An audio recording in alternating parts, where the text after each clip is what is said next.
And hello, everyone. Hi. We're Hard Knock Dice. My name is Jonesy, your dungeon master for the evening, or your storyteller, rather, and these beautiful people beside me are your survivors. Today, we're going to continue our zombie miniseries, Blessed Be the Damned. We are now on Chapter 4, and we're going to see what unfolds in this story today. Just as a brief recap as to what has happened after being introduced to our survivors, showing up here in beautiful Chernoglask, or what at least it used to be beautiful, till we flash forward 4 months into the zombie apocalypse, where our 5 survivors have been doing just that. And now it's come to a point where they need to venture out further into the city to gather more supplies, running low on food and hope. They ventured out further into Chernoglask. First stop, the grocery.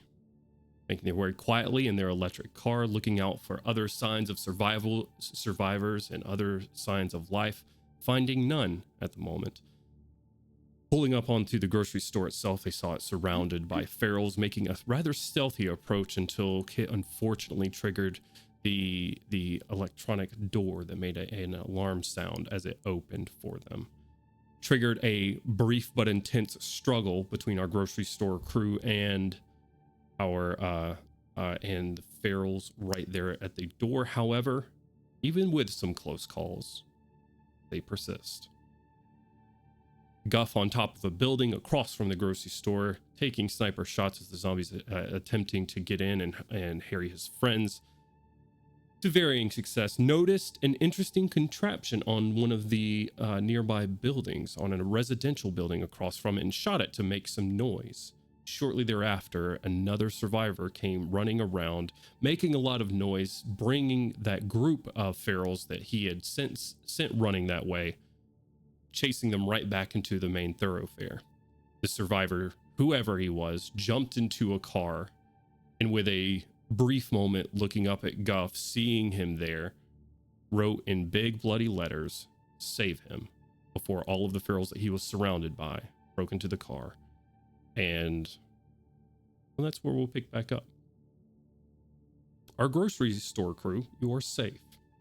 And we're going to pick back up first with Leonard, who has been spending his past couple of turns looking around this grocery store, gathering supplies quickly because you didn't know if you were going to have to haul ass out of here or not.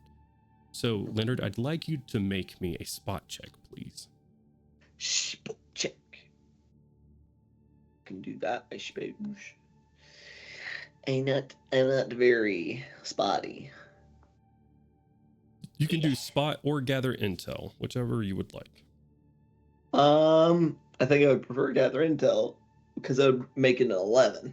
An 11 is very good. Yeah. Okay. This is going to happen over the course of several minutes, Leonard. But something, as you go through these aisles, you had found some medical supplies, which is what you kind of beeline towards, not knowing if you were going to have any sort of time. With that, you did find some with a stroke of luck, and you can increase your medkit supplies that you have on you by 1. Finding gauze, antibiotics, some aspirin, and other things, you're able to get together another use of for your medkit. Righteous. You do notice as you're going through here that the shelves are quite empty. You continue to look through the store, and you are, Leonard, being a paramedic, at least versed in the basics of nutrition and dietetics. You have to be, because malnutrition cases are a solid percentage of what call-outs are for. Folks that generally don't take care of themselves. It's what you're called out for, and typically results into a trip to the hospital so they can get nourished and then placed back wherever they came from. So you know exactly what your party needs here. You're going towards the high calorie foods, high protein, carbs, like sugar bombs if there are any left for like recovery and running. And you're looking through this store, and a lot of these items are gone. Specifically, these items you find with an 11 on a gather intel. You're looking through here, and it doesn't look like this place was like riots did not break out here. It's rather organized. Gather until you keep looking through, you get to like a baby section to where nearly everything is gone. Baby formula gone, which is also high in high in calories and everything. Also stays for months. Section is completely empty. Look for diapers that can be used in this section, can be used for like staunching wounds and stopping heavy bleeding. Completely gone. Continue to search around this room, finding where Lenora is in the manager's office. You see with that 11 on a gather intel roll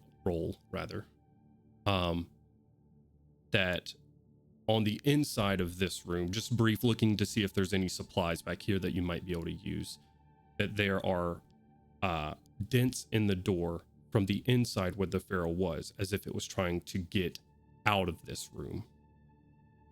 An 11 on a gather intel check, you think someone trapped it in this room. There is very clearly someone that's been going through this place methodically, carefully. A crafty individual from what you can tell.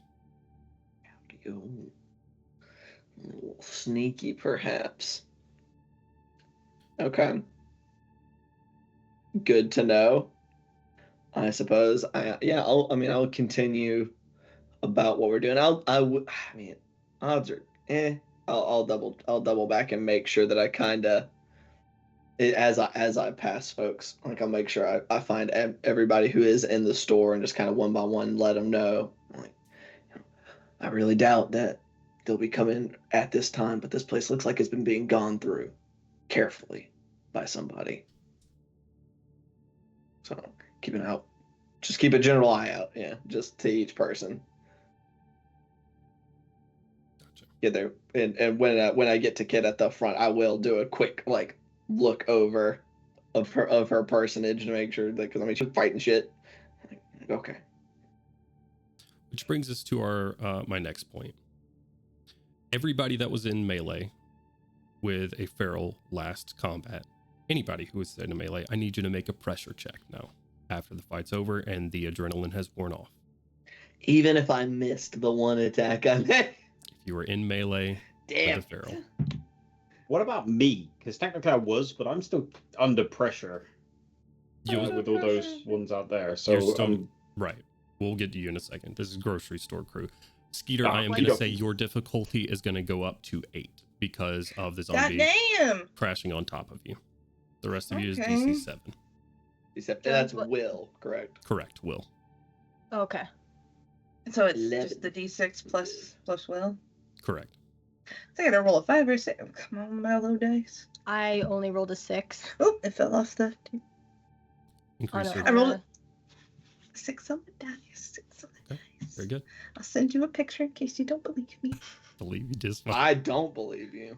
I'll send 11 you a picture. is a success. What does that bring your total to there, Kit? Or, I'm sorry, Skeeter? 9. 9 is a success. Kit, you said you got a 6 total? Got a 6 total. My will is a 4 and I rolled a 2. That pressure level is going to go up by 1. What does that put you at right now? Just a 1. Just 1? Okay. How does this manifest on Kit as Leonard checks her out? I think that he knows me well enough that like it's that like that shaking, that post like stress shake of like my heartbeat is my heart is beating too fast. Like I'm too alert. So it's kind of like Lenora not like bumps into a shelving unit. It's not very loud, but I'm like, what the fuck? And just kind of like holding onto his shoulder of like, okay.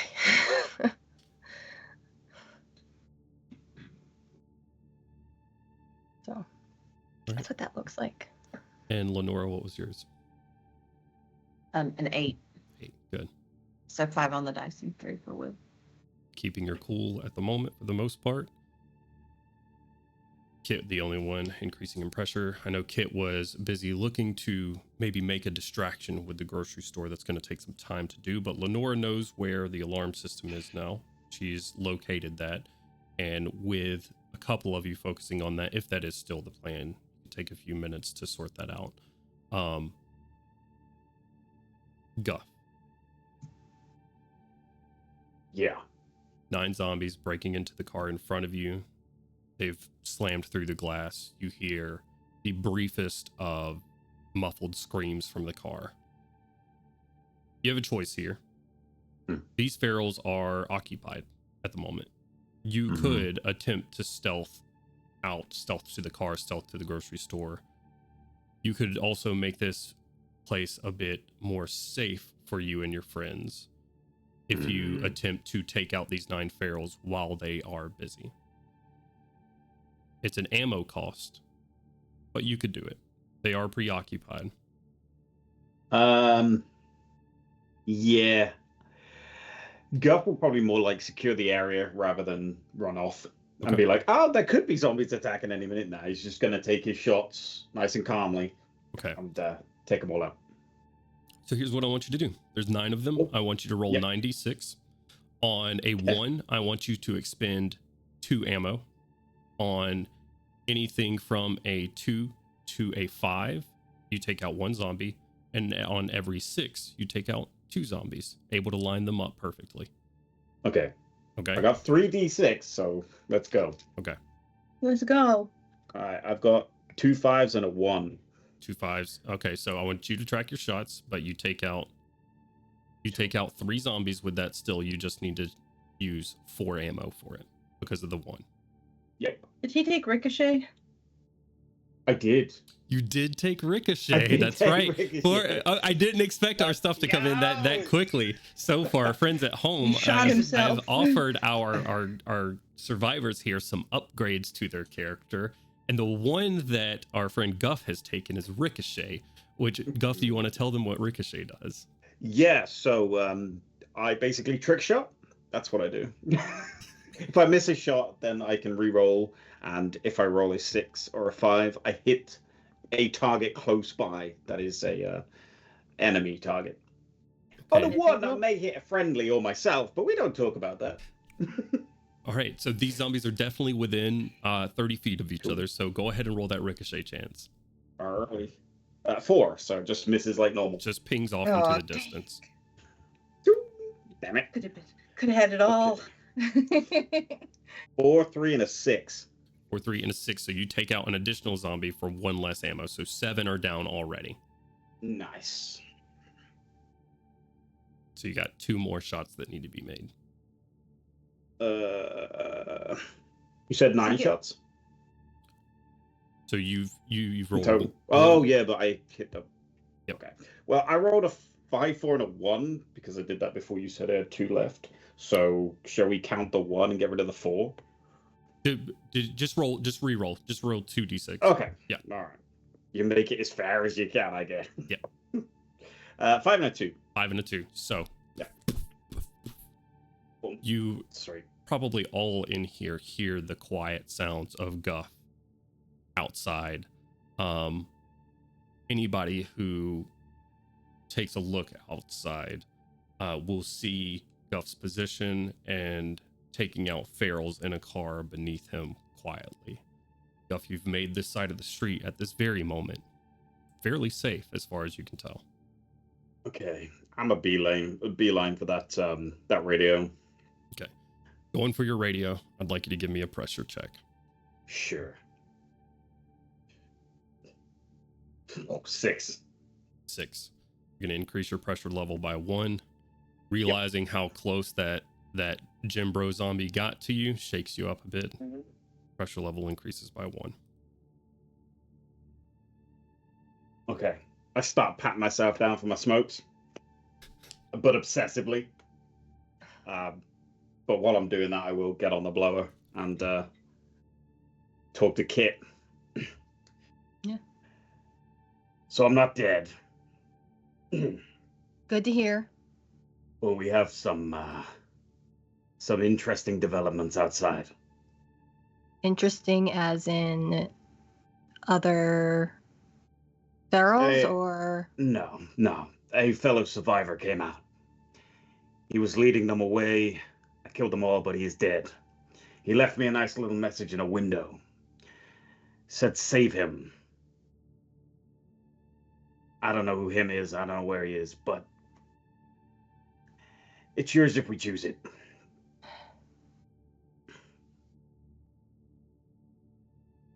I mean, what?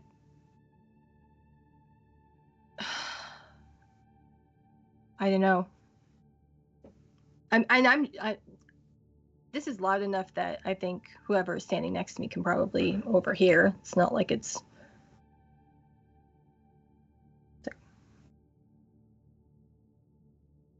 Do we go do this, or do we just keep on mission?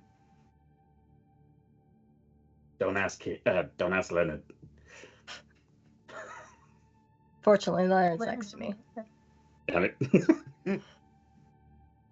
Leonard's the first person she'd ask. That's her husband. I can scout out on my own if you wish, or I can come back and meet you at the store. We're pretty clear out here. 10-4. Go.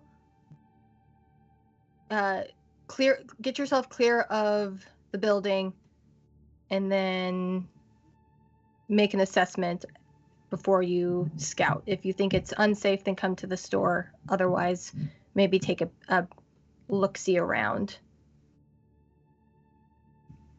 On it.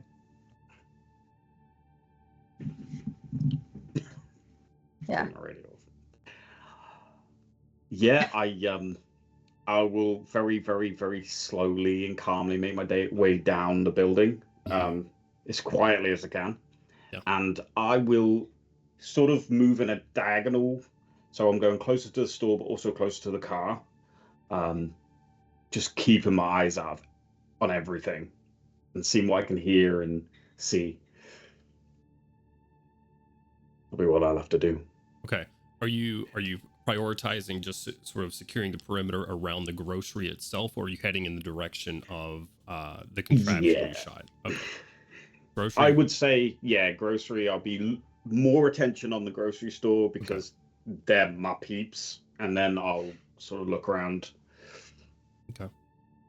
Go ahead and give me a spot check, please. Sure. Yes, like 12, I think. Let me find my spot. Where's spot? Listen, spot. 12. 12. Very good. Yeah. So you start making your way. You climb down as quietly as you can from this building that you're in. The two just shattered but still alive zombies there at the bottom where you've sent them to their doom. Swipe at you lazily as you make your way past them and towards that side of the grocery store. Lenora and Skeeter, what are you two doing?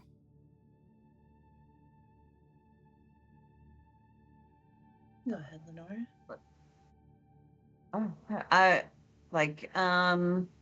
I guess, since we're taking the time, like she would just be going through. She would be on the junk food aisle, like definitely looking for like Twinkies, little Debbie chocolate cupcakes, anything like that. Sounds like there's not any.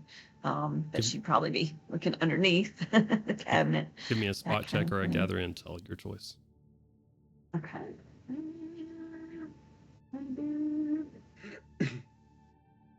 Oh, it's a 6 on the die. So let's see which one's better.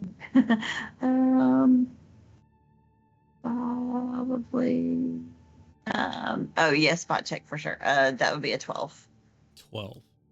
The 12 on the dice, getting on not seeing anything in the on the shelves themselves, but getting down, you see a box in the distance. Reach your arm up under the dusty and just sort of hit it, slide it towards you. If Lenora had a sign from God that that God was real in this moment, what label would she see in front of her on this box?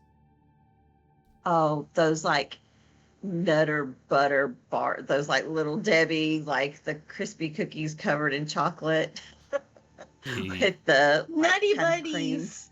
Yeah. As it sort of slides on the dusty floor out to you, giving just a little smack so you can, because it's far back there, sliding in front of your face before you're even off the floor. A 36-pack family-sized of Nutter Butter crisps slide out in front of you. One tier.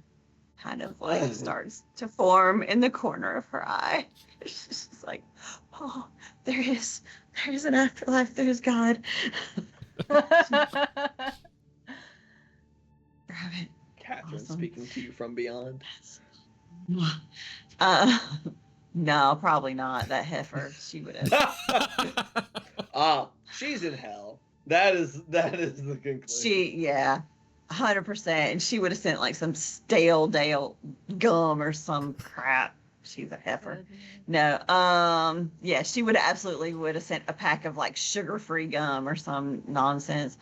But yeah, so she's gonna just like get it and cradle it, but realize she can't really cherish the moment. So she's gonna like continue to look for anything that might be useful, Yeah. right? Or portable, yeah, in general. So as far as grocery and food goes, you go around with Leonard in these moments before Guff radios over to you. This is while you hear the slow and methodical poof, poof of a silenced rifle outside. Going around finding every bit with an 11 and a 12 on these rolls. I think those are both very, very good. And you find the food in between you going through this. It's not completely devoid of food, but maybe not what you hoped for. Each of you will find enough food or 3 food for each survivor here. So a total of 15. So 1 more day's worth of food. For Does each that of include the Nutter For Bars? each of us. Or those you. The Nutter extra Butter ones? is separate. You think that might be able to get you through another day or two, just you, Lenora? God Does damn. Lenora try to that- hide the Nutter Butter from Oh, everybody? My stomach.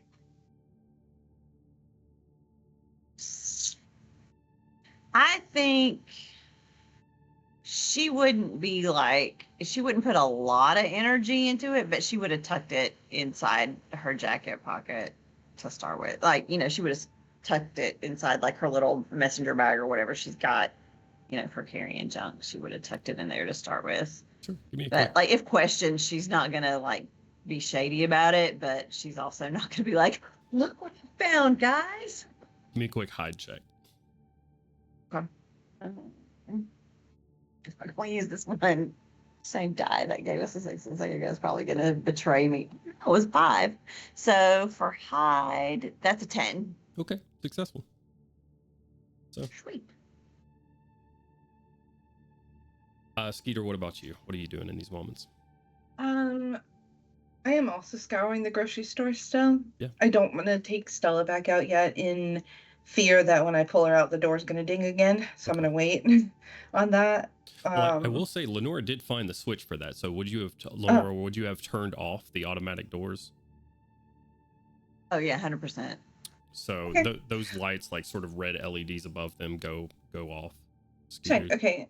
So I will recover Stella, and then I would be looking through the grocery store for the parts that I need for the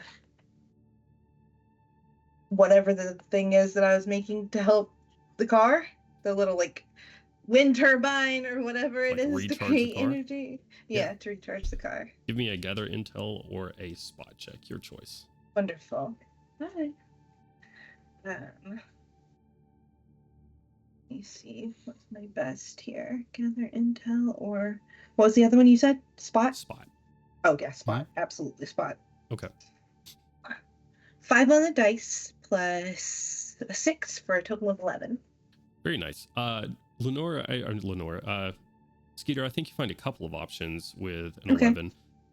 You Mhm. see that there is a couple of brand new generators up top Mhm. that you could use. Generators are loud, wind turbines are not, but you also find the raw materials. That's just a matter of time of crafting something like that. You don't know how many days that might take. Right. And it's looking like, as your folks are going through and picking out like something that's truly useful, anything that they can eat, that maybe you don't have days unless you find more food somewhere else. Okay, well, if I make that determination, then I think I'd probably be willing to call that an L and just start packing up food instead if I can find any food and supplies, like medical supplies and stuff like that. Sure. Just go help Yeah. start packing up stuff. Okay. Guff, you circle the store. On the because I don't remember my map, I'm going to call it the eastern side of the building. The one that wasn't cleared essentially. You've cleared the cars to this side. On the opposite side, you find a bus. You find cars crashed into and around this bus. You find a park on the opposite side, miles and miles away from the Motel 4.5. But you see in this park, you see ferals crossing through the fog and mist, just sort of wandering around the park itself. I won't be drawing attention to them. If it looks clear in the immediate area, I'll start heading towards where I think that guy came from. Sure. Will you give me a hide check, please? Sure thing. Kabam! 11. 11's very good. If there's two things I can do, it's sneaking and looking. That's it. I'm rubbish everywhere. Okay.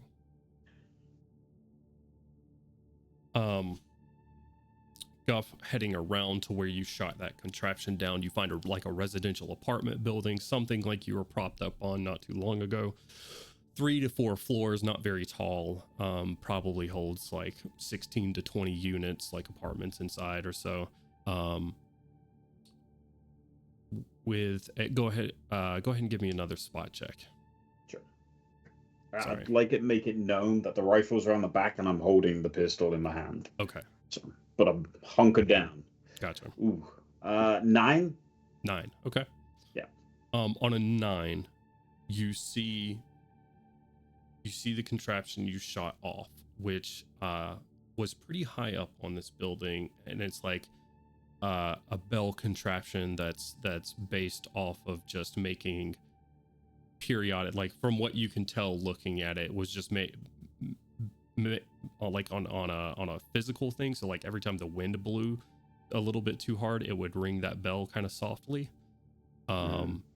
And under it, you see the windows of the apartment building, but you see several of these windows that have clearly been modified. They have bars going up them and over them, and sort of like slots at the bottom of them that go into the dark building.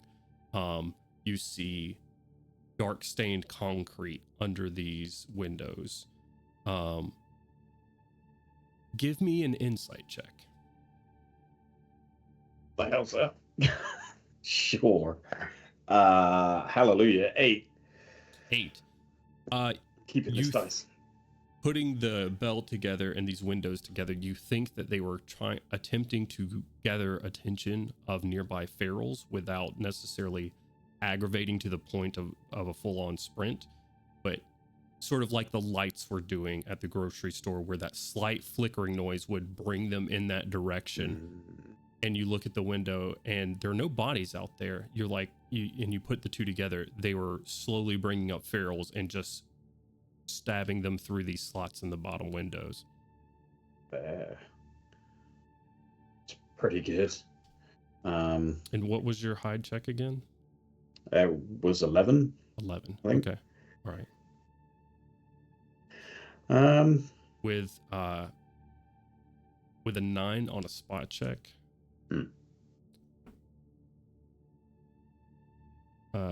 Yeah. What is Guff doing with that intel? Yeah, assuming that there's people has been inside this building, or at least set up stuff inside this building, he's going to probably go in.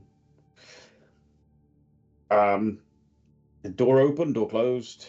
The door is shut, and there are bars. Like it's if you've seen those apartment complexes where there's like a door, but there is a metal sort of like call door in front of it. There's one of those in front of it as well. Looking up, is there any windows that may be open or accessible, or are they all barred, No, like no, all the way up? no. Yeah, they're not all the way open, but you do see windows that are unbarred and unprotected up top. Okay. Anywhere outside this building that I could climb up, potentially to the window, Assassin's Creed style. Surely, yeah. I mean, you got Awesome. drain pipes that they go off the top just like the other ones, very similar in design. So if you want to give me a climb check, you're more than Nice. welcome to. Yes, sirree. Sweet 8. 8. You start climbing. Go Yeah, ahead let's and do give it. me a high check. Oh, get that. I'm gonna say Wow. climbing up this is gonna be DC 9. Oh, that's good. 7. 7. Okay. Guff, you begin climbing up. We're gonna go back to our grocery store crew. So you guys have spent the few moments looting here, getting another day's worth of food that is going to help. You see some heavy machinery off in the distance. Heavy machine off in the distance. God, that was a terrible description. You see like the generators and tires and things from the more industrial side of this section. You also find, for anybody who would like to keep track of some inventory and for anything that you might want to do, you find about 6 bottles of alcohol-based nail polish remover.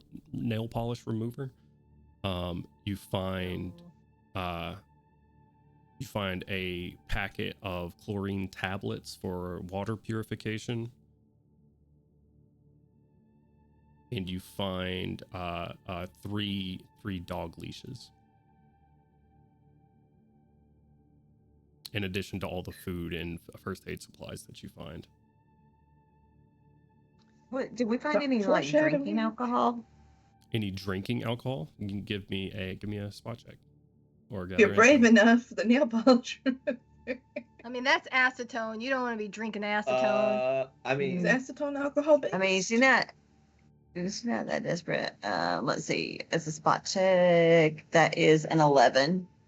An 11. Let's say with an 11, you can find like behind the registers, sort of locked in one of those glass cases, you find a small thing of alcohol. You find a key beside the cashier, able to open it up without breaking it. And there are a couple of bottles that left in there. Okay. Yeah, one Like more. I'll low snag those. proof White whiskey Claws. sort of stuff. Absolutely. Yeah. I mean, and that she's not trying to hide those at all. She's just grabbing them to bring back with us. Sure. how many bottles of water purification tablets did you say, Jones? 4? There's a pack of them. Oh, pack. Of the chlorine tablets, yeah. Jones, since Kit heard confirmation that Guff isn't dead, can I look upstairs? Because we've spent most of our time searching the downstairs, but Mhm.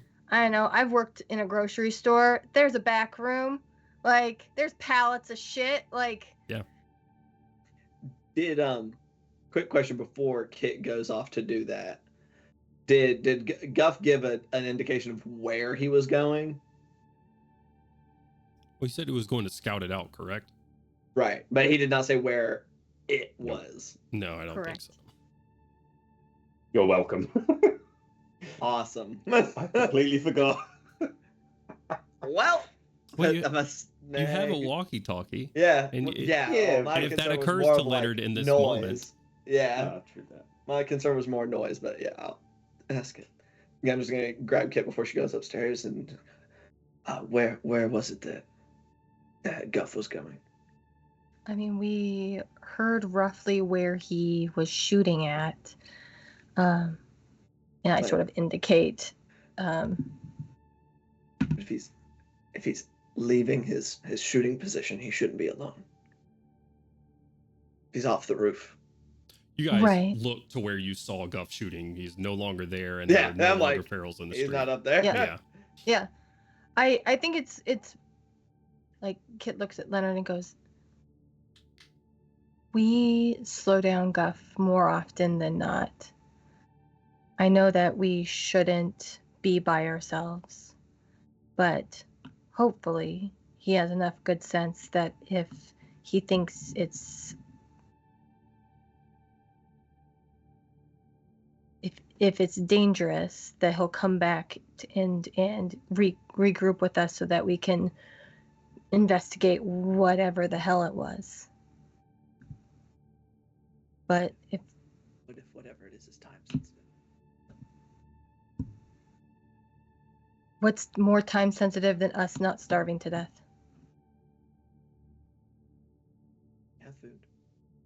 Y'all are still gonna be here looking, but somebody should at least be headed that way. How far is he going? Are you suggesting that you go? If there's the possibility that he might get injured, yes. I have some medicine stuff.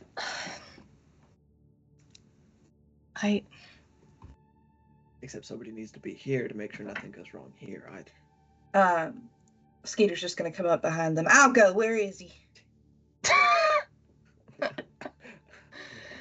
Rack shotgun. Tit looks over at help. this like sweet baby angel of a child.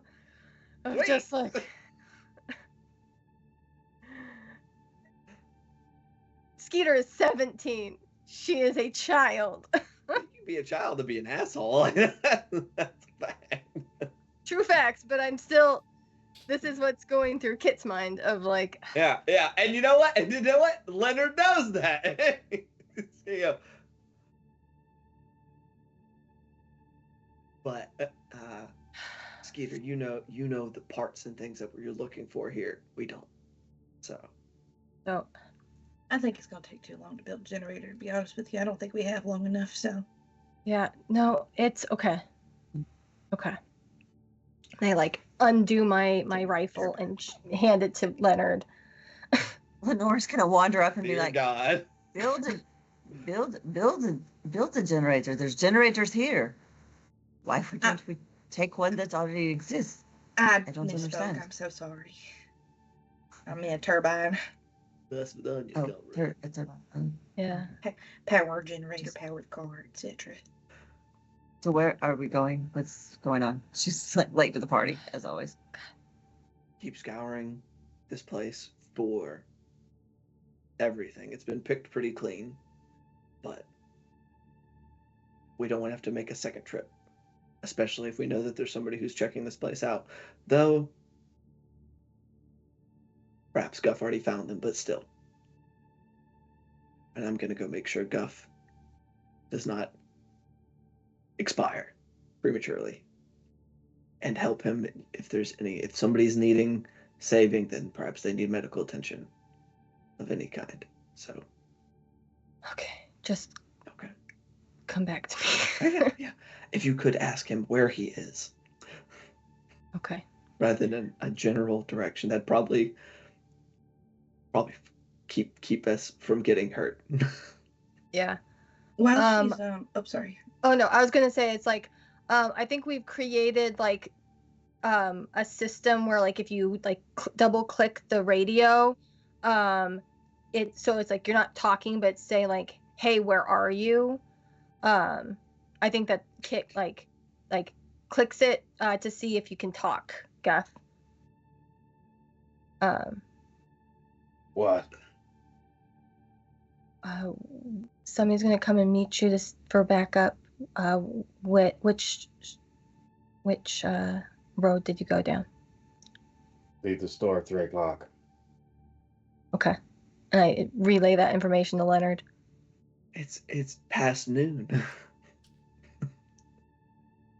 My dear, my love, my dear. I am simply trying to lighten the mood. I know. I'll go right that way, and we'll be right back, I'm sure. Okay. So keep looking for anything we can use. Kiss her on top of the head and go. Yeah. And then I'd like to go upstairs with my spear to clear and to hope that like this is a storage like if there's anything upstairs. Yeah, so heading upstairs up this middle room, sort of the industrial side of it, you go up here and you find what looks like a home improvement sort of deal where some tools and stuff were stored, also pretty heavily gone through, like raw materials and metals and things that were used in here, like handheld sort of like welding implements and things like that. But I will say, go ahead and give me a spot check. Or gather intel. My listen spot is much better, so that is going to be a 10. 10. Right? Wait, give me a second. 5. Yeah, 5 plus 5 is a 10. Okay. I think Kit finds access to several different types of tools, screwdrivers and the like that might be able to be suitable for weapons, but also just general usefulness. You find access to like a pack of 6 saw blades, as well as like a large hacksaw.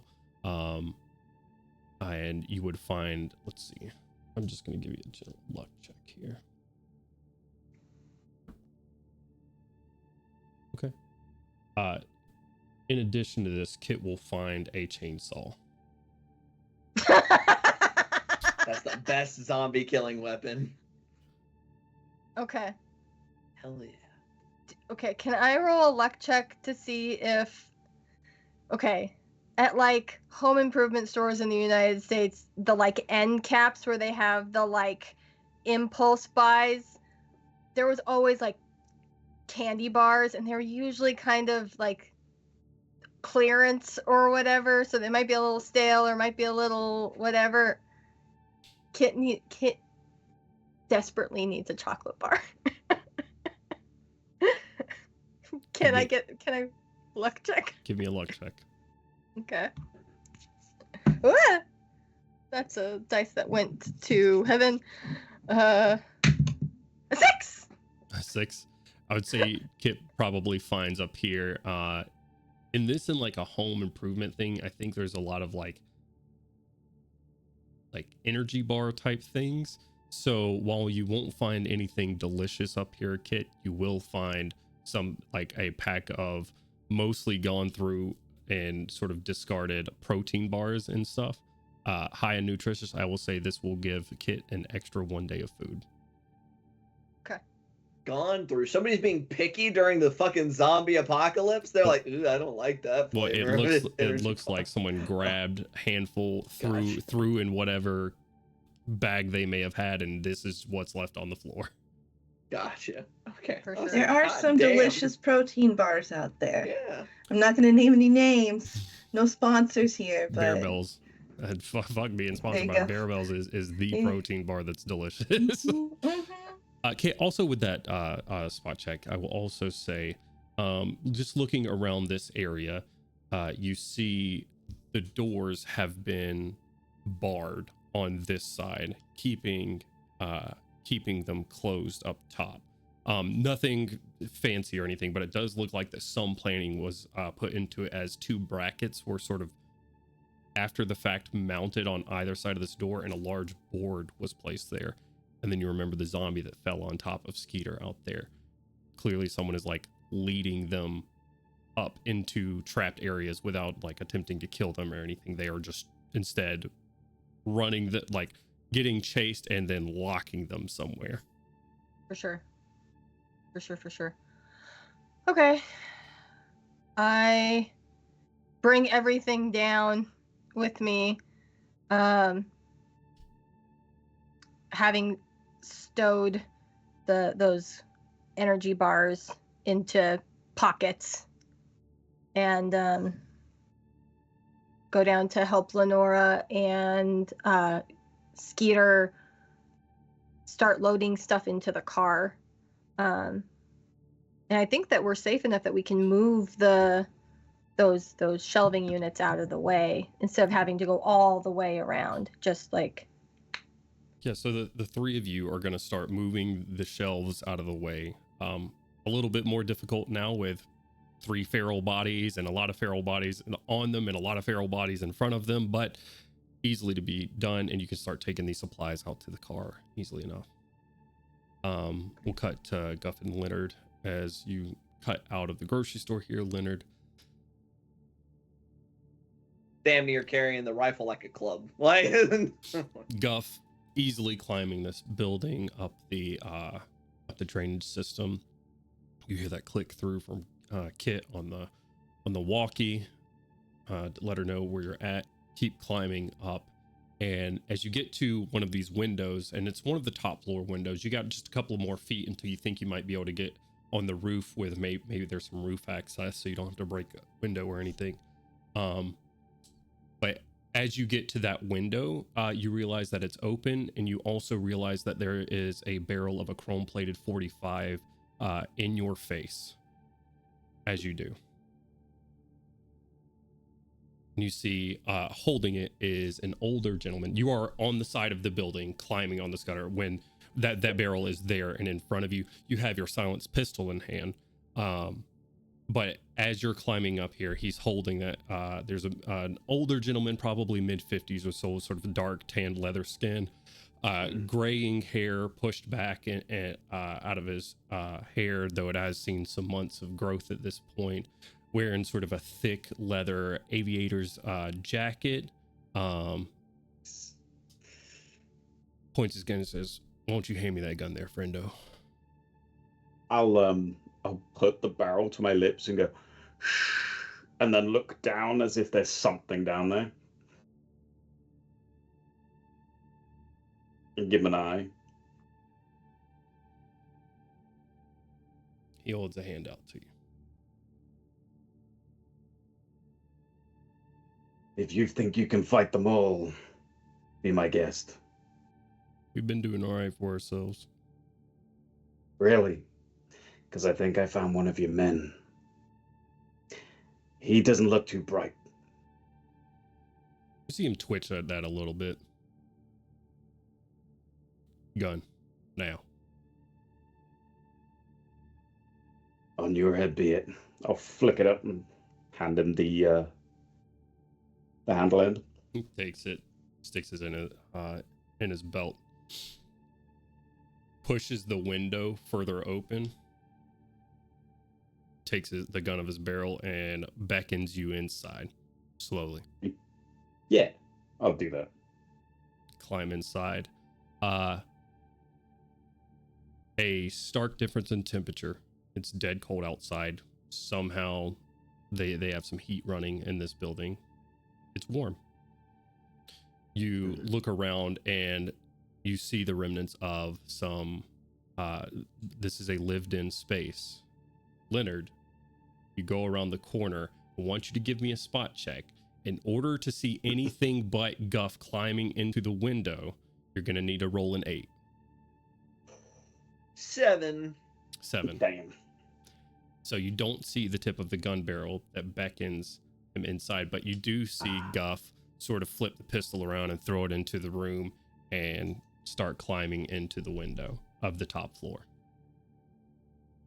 Well, that's not odd at all. You are more than yes. welcome to interpret that as to how Leonard would. Leonard has a relatively healthy paranoia. Just chucking your gun into a window seems a little iffy. Had to climb in somehow. This was his handgun, right? Yeah, this is his pistol. That he was climbing up the ladder with for that express purpose. You would know I have a holster. Yeah, I'm like, there's no reason to keep that motherfucker. I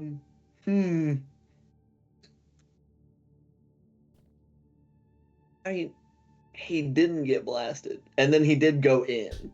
Mm-hmm. So, it's not necessarily bad. How high up is this window?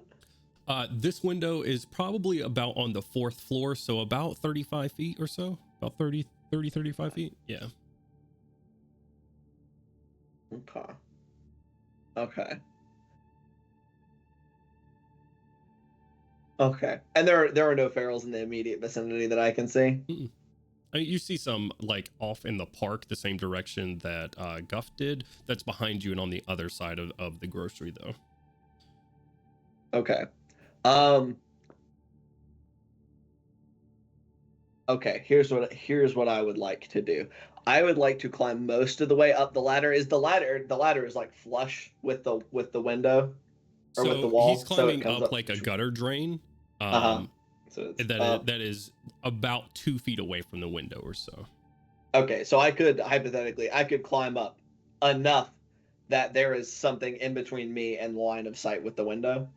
On a decent hide check, yeah. I'm not necessarily trying to hide. I just want something in the way in case there is somebody with a weapon. Yeah, I mean, there's about line of sight. Like I said, there's about 2 feet when you get to. There's about 2 feet or so. I think that's about 2 feet. So I don't know if Leonard's really going to be blocking much line of sight climbing up this thing, because it's not like you can climb with your body on one side of it. It's you're using your weight sort of leveraged against the wall, right? Okay. Oh, okay. Well, this is a drain pipe. Hmm? We're gonna do a little. I'm just not gonna climb quite all the way up. Yeah. How far would you say is my maximum reach with the crowbar fully extended? Because that's how far I want to be from this window. As long as your crowbar is. I don't need exact math. That is what I am doing. Okay. And I'm just gonna take the crowbar, and when I get up that high, I am gonna tap not the glass or anything, but like the frame of the window. Because like we said, I think it's fairly reasonable that we have some very limited like tap-based communication, and it is just gonna be safe question mark effectively. Okay. Gotcha. So it's going to take you some minutes to get up the window, start the climb. I would like you to make a climb and a hide check, please. Actually, make it a climb, a hide, and then a listen. No balls. All right, let's go. All right, climb first. I might be struggling. 8. 8, very good. Climbing pretty good. And then a hide check. 6. Okay. That's good. All right. And then a listen spot. Also 6. Okay. All right. Leonard, you take you a couple of minutes or a couple of seconds to get up there quietly. You're going to start climbing up. Guff, you see this older guy pointing a gun at you. In addition to that, he has another guy behind him as well with a rifle, and it looks more like a hunting rifle than anything else. This gentleman is similarly older, probably a little bit younger than the guy than the man who's holding the pistol in your face right now. Really dark hair, like a clean shaven though, holding somewhat of a hunting rifle, not very, just holding it there. Doesn't seem to be attempting to threaten you, but very on the defensive right now. You climb into the window. Leonard, unable to hear the low voices at this moment, but I would like you to roll a listen check while this is happening. While the conversation's going on, I'm going to say it's DC 8. Sure, I got a 9. Okay, good. So a few minutes into this conversation, I'll let you decide when that is. You hear Leonard climbing up the pipe behind you. Yeah.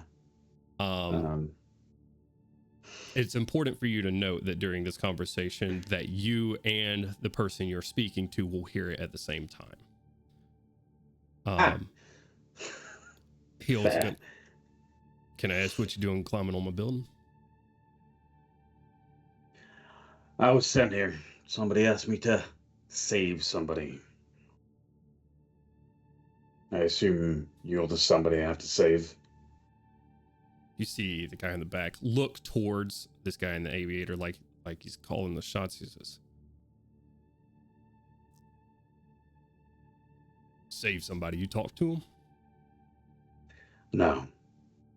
He's dead. He wrote me a little letter.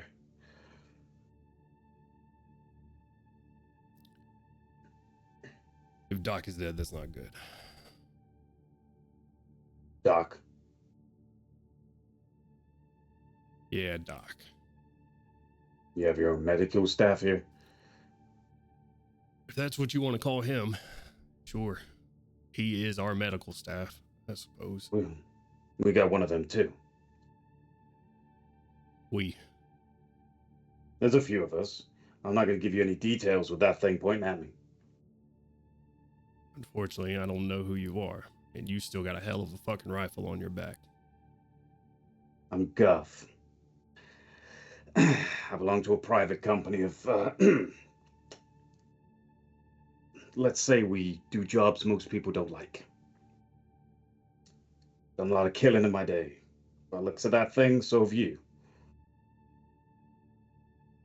Give me an insight check for me. Sure.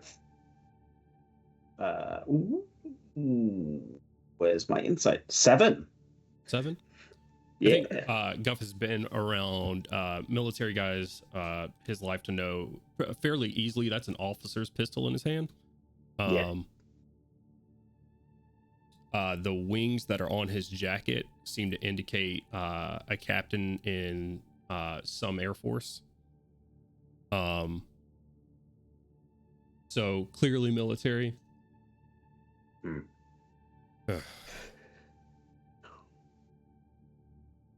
The guy in the back who you realize under his coat as he steps up a little bit, lowers his rifle away from you, not holding it on you anymore. The pistol still drawn on you. You realize that through his coat, you see priest's collar underneath his clothing. Steps up and says, if he's got people, maybe they can help, and we're gonna need it. I'm gonna choose now to hear Leonard. You hear as Leonard's climbing up, the months of cold weather and rust seem to give out on the pipe a little bit. Leonard, you hear a small cling, and everybody looks out the window. Pistol comes back up to you. Spinny thing with the rifle, and I'm out. You go outside of the window. You have I'm kind of leaning. I'm leaning over the edge. Yeah. So Leonard, you have a crowbar. Well, you go for the rifle. You have 2 guns drawn on you quickly, Guff, as you do, and then you turn around with the guns to your back. You spin out, and you are looking at the barrel of this rifle has to be long enough to where it is like it's in his face at this point, probably. So one eye is currently obstructed, Leonard, as you look up, and you have a crowbar at Guff. It's like extended to tap on the frame. Okay, well, if you still have your rifle, I assume that answers that question, and I will retract the crowbar while clinging to this pipe. This is when you hear the voices, Leonard. One of yours? Yeah, what the hell are you doing here? I extend my hand. Yeah, I will take it. Let me get it. We call it for the exact reason that Kit told you that. She said you. You were no longer. I sent me. Why? If you were needing to, what do you mean? If you were coming to help somebody, if they needed assistance, maybe they were in some kind of medical peril. I'll redirect to looking at the other guy with a gun, who I assume is still pointing that at me. Yeah, they are, well, not freshly to you, but to Guff, freshly holding these weapons out now, pointed at you, both the guy with the priest collar as well as the guy in the sort of aviation jacket pointed at the back of Guff. So blasé. I'm just gonna like turn to Leonard and be like, "That's Jim and that's Bob." Fellas, this is my doctor. Hello, I'm a paramedic, and evidently there was somebody that needed saving, so I figured if they were in any kind of distress physically, it'd probably be best to head over this way. Both of you seem fine. Just keep my balance as best I can while being non-threatening. You said he died. How? Was in a car. Sent me a message. Got eaten. Can both of you roll me a diplomacy check, please? I will Oh. take the better of the two. I am in a bad position. I feel like if I get shot and fall from here, I got a 6. 6. So that's an 8. Oh. I- Okay. I'm actually pretty good at I say pretty good. I am okay at diplomacy. 9. Hey. Very good, fellas. Bedside Yeah. manner. Bedside manner. You see the guy with the priest collar comes up, puts his hand on the pistol that is currently pointed at you, finger on trigger or beside the trigger at the moment. Puts his hand on the gun. He says, "They're not raiders, clearly." Hawk, put the gun down. Clearly.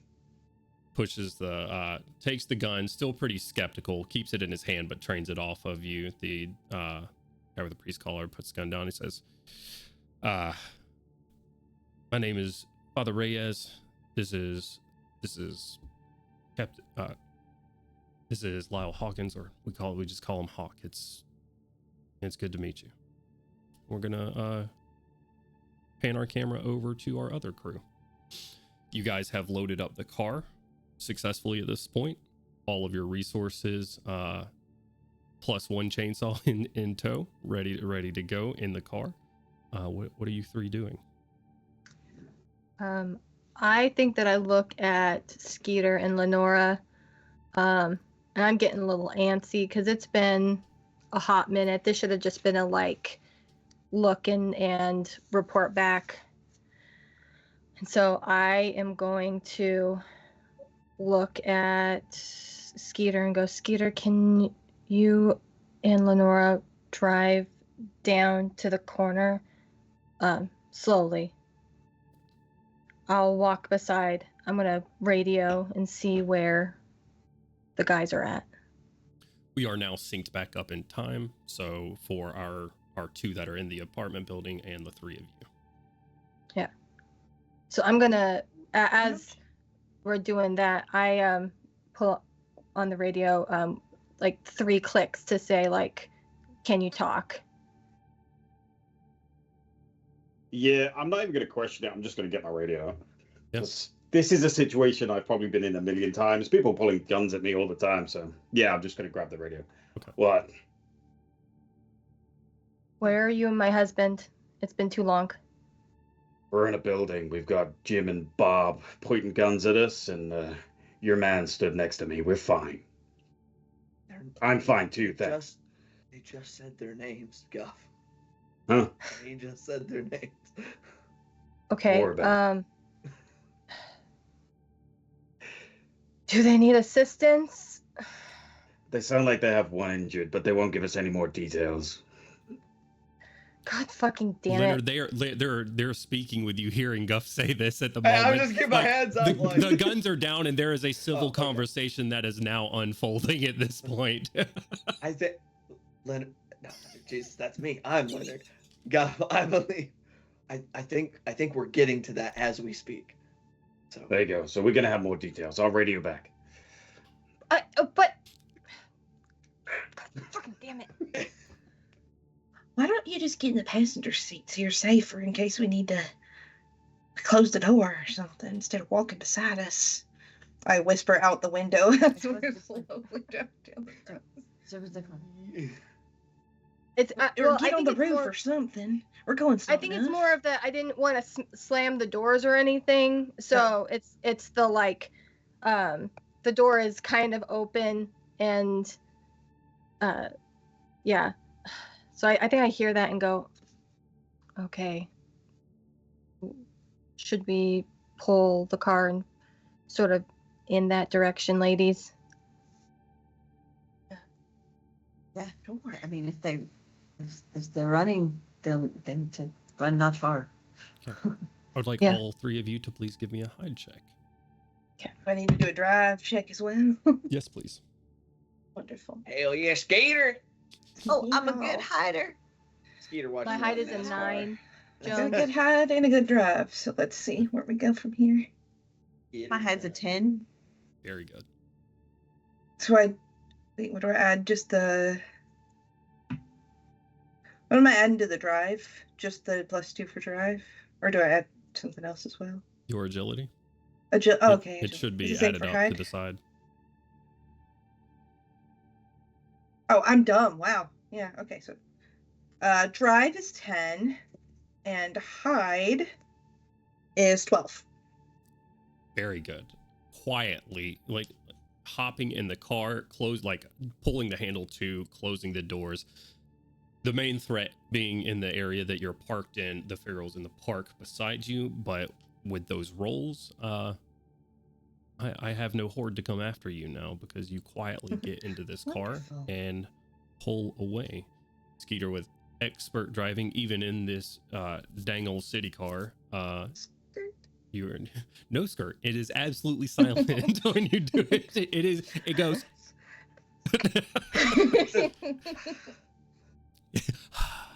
I make the little skirt sound. I whisper. I would also like just a spot check from all three of you, please. Oh, buddy. That's an 11. 11. Very good. Once again, a 12. Also a 12. Ladies are on fire. Driving through, having to take a bit longer way, not be able to cut through the parking lot just due to the crashes and barricades that are on the side of the grocery store. A bit of a U-turn around. You start to pass by a pile of dead ferals around a car, as well as a bloody note that has mostly dripped down into whatever letters were that used to be here, but with these high spot checks, all of you able to make out the words "save him" on the back window. Driving around towards the building where Guff and Leonard have directed you to, you have pulled up quiet as the dead on the on the side of this apartment building. Okay. So we get there. I'm going to radio Guff again and go, all right, your delivery's here. Can you let us in, please? No idea. Let me check. We have more outside. Are you gonna let them in? How many more did you say there were? I didn't. Here's the part where you do that. We've got 5 in total. All right. Father Reyes steps up at this point and says, we have 4 of us. 5 of us, sort of. Right. No, are they stepping, or where are they at? Excuse me, I'm just gonna get past you to the window. You guys see a guy that you don't recognize, just sort of wave and point towards a door around front, towards the front door. Okay. Kit's going to give him a thumbs up, look at Lenore and Skeeter and go, all right, ladies, let's... Let's what? Is it a good idea for all of us to go in there? I think that's stupid. No, I'm not going in. That's dumb. Do you want to stay with the car? Sure, I'll stay with the car. Fine, that's fine with me. But wherever Leonard is where I'm at. So I'm going in. If you guys want to stay here, that's fine. Do you leave the radio? Since otherwise Yeah. we have no idea what's going on. Yeah, I toss Lenora the radio. I don't mind coming in, but I think somebody needs to stay with Lenore, so I'll stay in the car with her. Yeah, Skeeter, stay with... Yeah, that's fine. I just go and just wave of like, please open the door now. Kit stepping up to the front door. Eventually, Father Reyes leaves you two here with Hawk, saying, "Well, suppose you're just out looting about. How long? Where have you guys been holed up at?" Dropping the tension a little bit, it seems, now that everybody's not pointing guns or anything. At the library.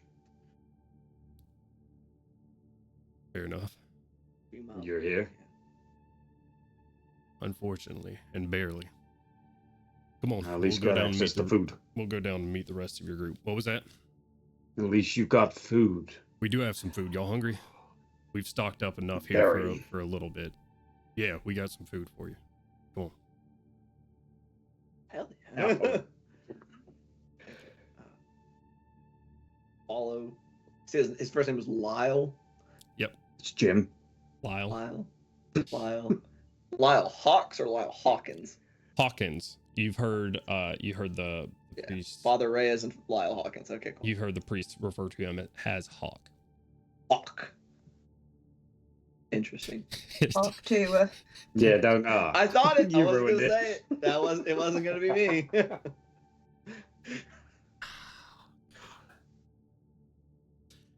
Well, now that my NPC is ruined. He explodes. Such a cool name. It's terrible. Oh, now he has a heart attack on the stairs. Trips and falls. Like just down the stairs, dead. what have I done? What have I done? Loudly. Leads you guys downstairs, lets you in, Kit. You hear several latches on the other side of the door. This barred door opens up in front of you. Hello. It's nice to meet you. He sort of looks out at the car. Are your companions coming in? No, they're gonna watch the car. Okay. We can't be too safe. Absolutely. It is warmer in here. We have an old gas line that runs in here for the radiators, thankfully. So if they want to come in and warm up, they're more than welcome. Their vehicles should be fine. We like to be cautious. I understand. Come in, please. Get out of the cold. Yeah. I follow and sort of take like the soldier mind of like, okay, what's going on here? Yeah, go ahead and give me, since you guys are now walking through this place, go ahead and give me a spot check or give me some rolls, sort of your first instinct while you're in this apartment building. What are you looking for?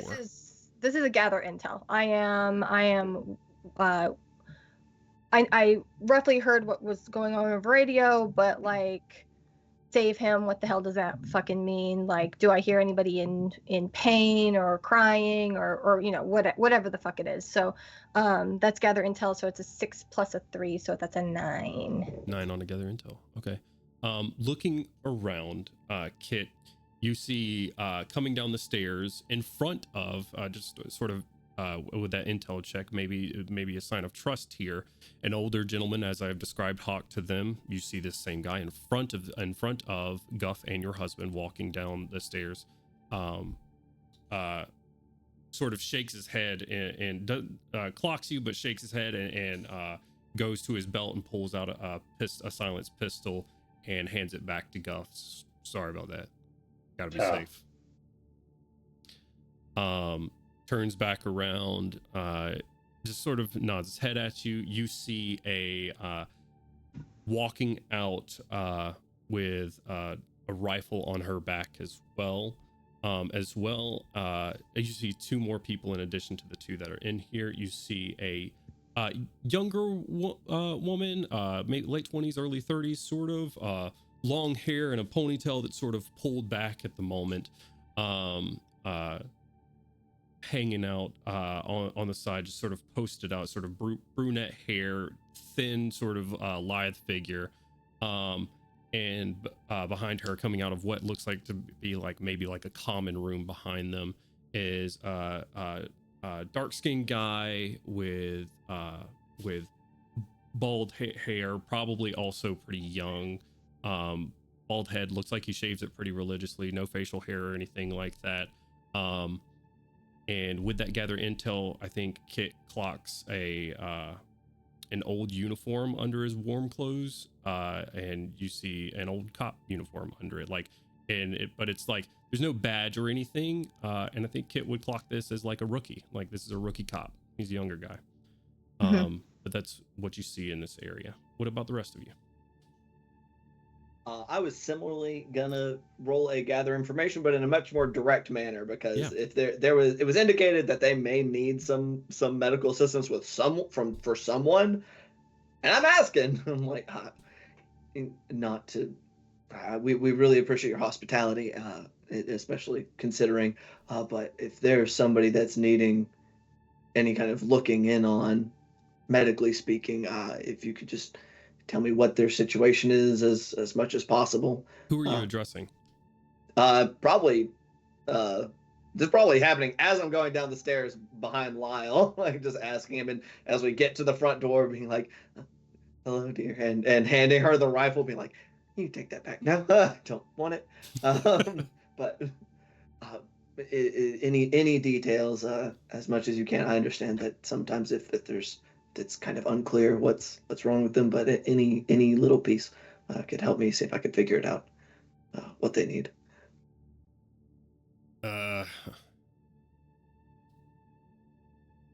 Jenna, you want to take him to his size room? Yeah, I can do that. Here, follow. What was your name again? I'm so sorry. I'm Leonard Watson. Jenna, pleasure. Nice to meet you. She takes you down a hallway to a room. Gives Kit a slight wave if she comes in, as well as Guff. Takes you down a room and where you see a crib. You see all of the baby supplies that were missing from the grocery store, and you see about a 6-month-old child in said crib. Ooh. There's nothing sick or wrong with him. Dr. Valen was Isai's father. Oh. Oh, I'm very sorry. Yeah. Me too. Well,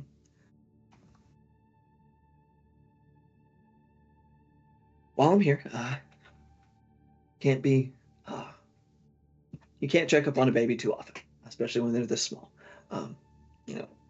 Take off my mittens, and I'll go in my medical bag, pull out rubber gloves and everything, and I'll give them to check up on the baby. Sure, and I think this is apt because you're in the medical field. I want you, since the doctor's name has been brought up now, I want you to give me a history check, and I'm going to say it's DC 5 for you. Sure, DC 5.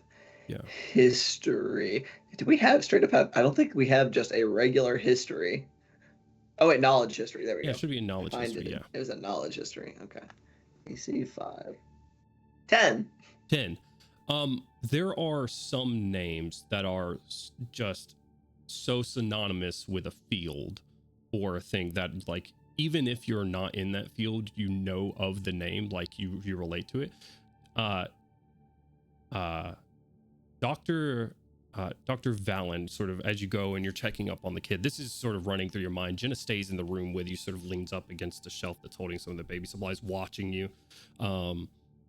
As you're sort of checking on the kid, make me a medicine check while this is going through your head. You got a couple of things going on, just sort of multitasking here. Yeah. 9 for medicine. 9. Okay. With a 9, a 9 on a medicine check, this kid looks healthy. Incredibly so. Probably more so than the rest of you. He's been well taken care of. Makes sense. Yeah.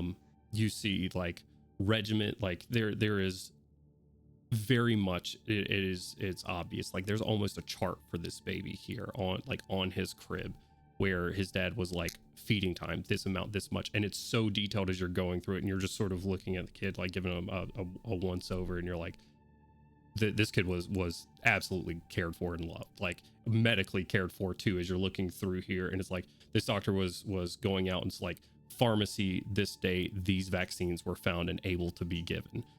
So even in the midst of the apocalypse, this Dr. Dad was going out and getting his kids vaccines, right? As you do.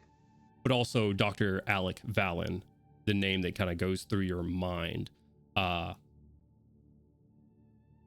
She didn't say Alec, but you know a Dr. Alec Valen as one of the world's best surgeons.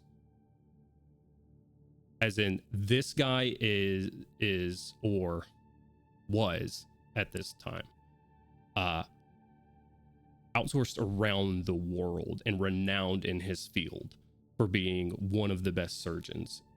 And he was here in Chernoglask when this happened. Damn, what a loss. That's rough. And I was gonna shoot him. Damn. At least we're not directly responsible for his death. I'll try to So save on the him. top of that chart, it says Isai, Isai, Valen is the kid's name. He said he's 6 months old. 6 months old. That baby has been alive longer during the zombie apocalypse than not. That's fucked. I will ponder that information. I'll just finish looking him over. And his father was extraordinarily thorough, perfectly healthy, and with just kind of like gesturing to all the charts and everything, and with very solid planning to continue to be so. We'll pan from that room out into the common room that you guys have been brought out into. They have sort of a rigged gas stove off of one of the gas pipes that are in here, sort of Father Anton Reyes and introduces himself to you, Kit. And Guff said you guys were kind of hungry. I'm glad to cook something up for you if you wish. We have a small kitchen. We've been in the close by grocery a couple of times now. We could tell. But I don't blame you. I look to Guff and go, Guff, can you let Skeeter and Lenora know that there is food if they're hungry? Yeah. I'll whack the radio out. And I'll hold my hand out to Father Reyes and say, Kit Watson. Father Anton Reyes, and takes both hands. Very, very priestly still, even in the apocalypse. Grabs both hands. You see a small cross fall out of his jacket as he does. Cups your hand, shakes this. Please have a seat. It's good to see some friendly faces. If you kids are hungry, Oh, go ahead, Guff. You relay information to our friends. if you kids are hungry, there's some food being cooked up inside, not in the car. Obviously. We got about 6 months of supplies here, so. We're over here weren't- like, we got a whole extra day. Yep. Correct. Out in the car, I am going to turn to Lenora after we get that message and say, kind of hard to pass up on some food, especially in our given situation. Lenora, I think we should go inside because I'm not going to leave you out here, but I don't want to starve. Please come with me. For me, please. Sure. Make sure you lock the car. Oh, thank God. Don't beep it. Car goes bleep bleep. Not the beep. Accidentally hits panic button. Oh, God. Oh my god. No. No, Ah. here's the thing. We have fully disabled all of the noises. All of the blinker noises, all of the, like, Skeeter spent a whole day going Skeeter through. and I have, like, Taking it out. all the things that could possibly make this car make any noises. We've removed the Disconnect car this holder. fuse, disconnect Yeah. this fuse, disconnect Yeah, this we're not- fuse. We're not fucking around with that. You two, as you're walking into the room, just give me a quick spot check as you're making your way. You park the car somewhere sort of out of view, and you guys have been doing this for a while now, so you don't want anybody who may be up to no good grabbing the car. So you park it out of the way. Go ahead and give me a quick spot check. My good die has betrayed me, and I rolled a 2, so it's a 6. 6. Okay. Oh, you and I rolled the same thing. Mine's an 8. 8. But and also Lenora would have brought her staff with her as well, Okay. just in case. Yeah, you got your long arm on you. And Skeeter, just you start to smell the cooking of food like wafting out of the nearby window, and it's got your attention almost immediately because hot food after this long Good God. Art imitates life. You say baked beans. Black beans. Lenore, you clock sort of on the side of the building, on the opposite side of where you guys are, a large tarp hanging over something, and pretty quickly becomes apparent that it is a vehicle of some sort as well. You see 4 rather large wheels up under it. They got monster truck. Not that large. An Not RV? that Do large. they have an RV? Roughly SUV size. They got a Ford F-150. Close, actually. Not a sponsor.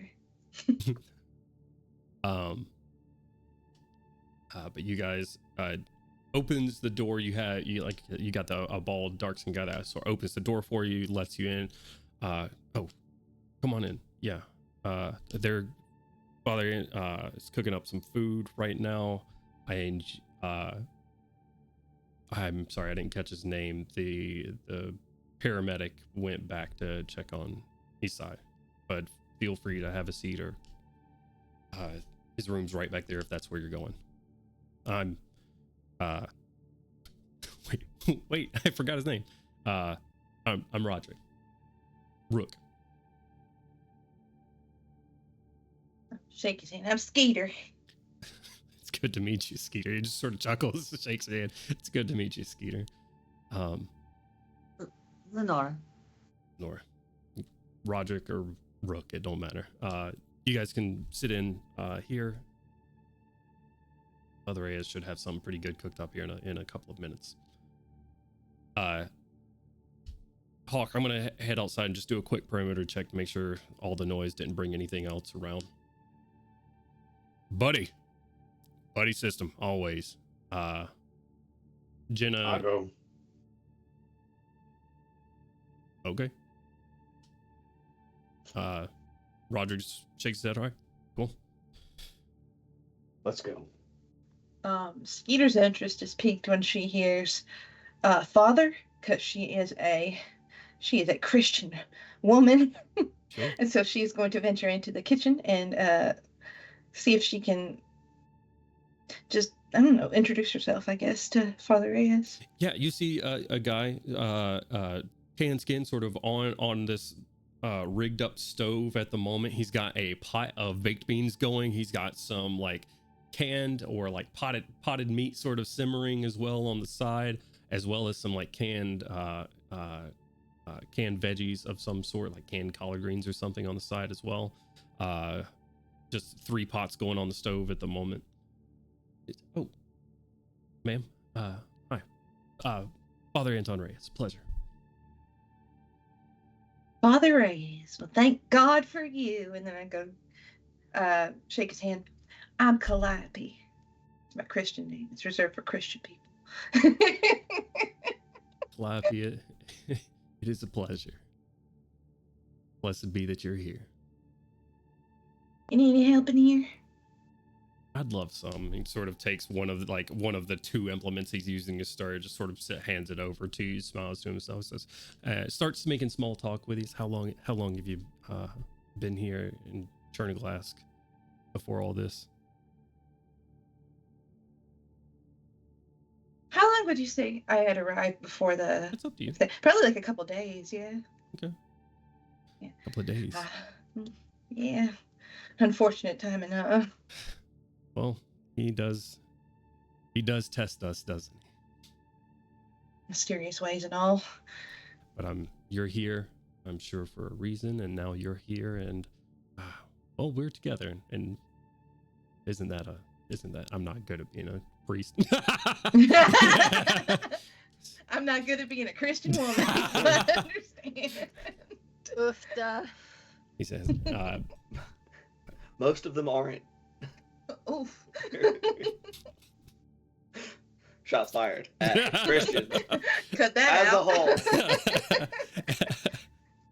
oh man. But he says, well, regardless, I am happy that you're here with us. Hopefully together we can all do some good. as much good as can be done, I guess. Absolutely. So Guff outside, walking the perimeter with Rook.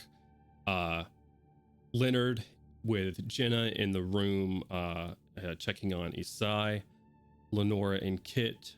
What are the two of you doing at the moment? Skeeter by the oven with Father Reyes.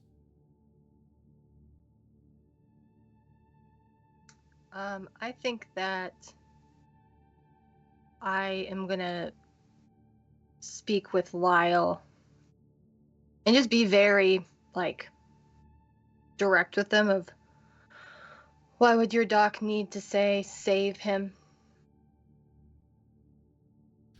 It's his kid. That's why. Me and Doc were planning on a way. We didn't want to stick around here, so we were working on a Right. way out.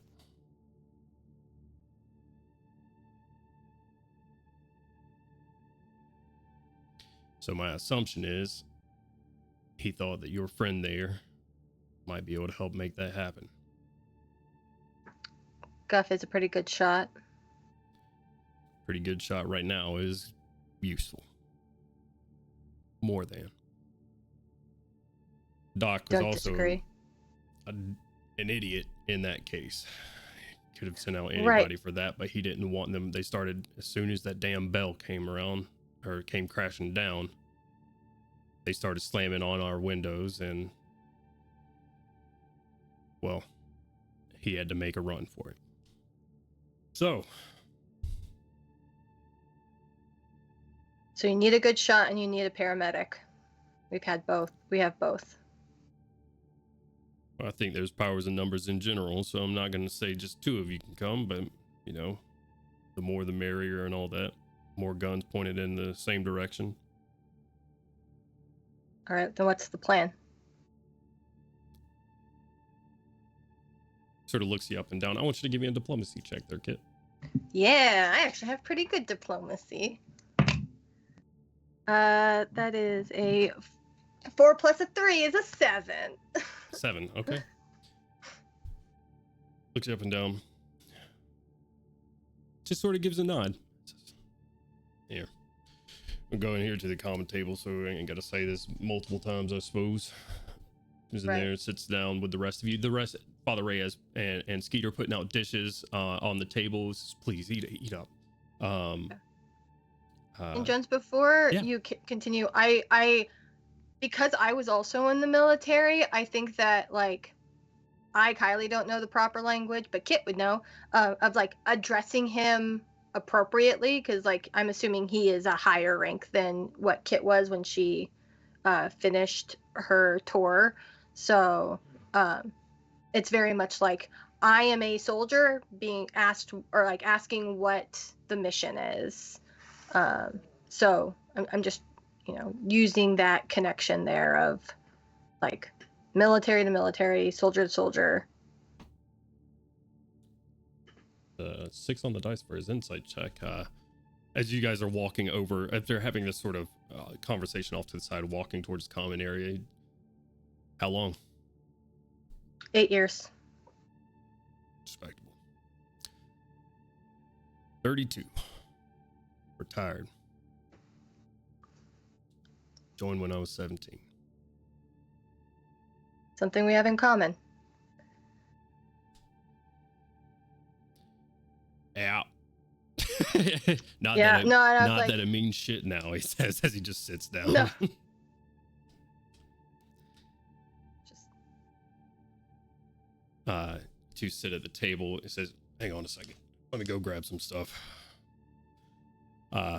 Walks in the room. Guff, you and Rook walking around. Yep. Is there any conversation that you want to have with him? He's looking over at you a couple of times and at your rifle, and other than that, but a quick sizing this guy up. He's fairly new to what he's got. He's got a basic sort of hunting rifle in his hands, but you can tell that this guy has not been around guns, weaponry, and danger nearly as long as you have, or as much as you have.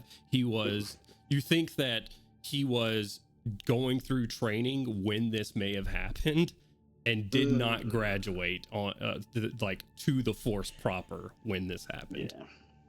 So he just has no idea. And he does a couple of times as you guys are walking around. He goes, so, well, Spit it out. where you are,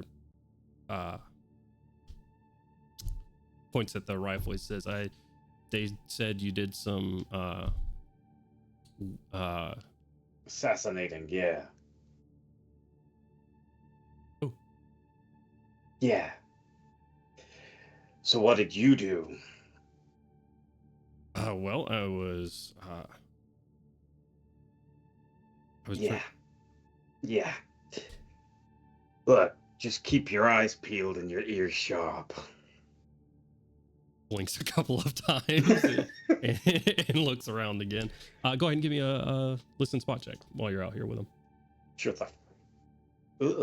8. Eight's good enough. You guys do a perimeter, and he takes you around. It looks like what he's done at least a few times before. He takes you around a very specific path around this apartment complex and the nearby buildings. He says, we've cleared out most of these, so this is really just a formality, but Hawk is pretty adamant that we do this every few hours. Yeah, that's what I was thinking too. God damn it. You... Not so much action, huh? Past 4 months have been pretty action-packed. You use that thing? A few times. You killed a man? Dead men. Okay. Who built those traps? Traps. Yeah, you had the bell.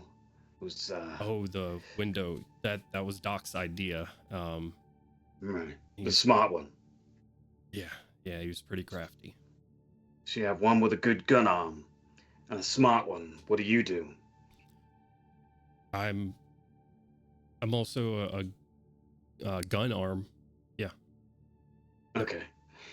I think in my field we call you red shirts. What? Red shirts. Don't worry about it. Okay. Let's get back. I think everything's safe out here. Yeah, looks good. I concur.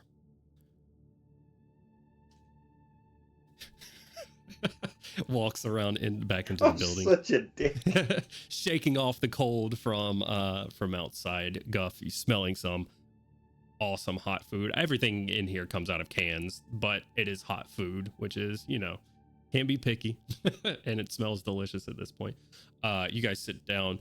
Hawk walks into the room with you,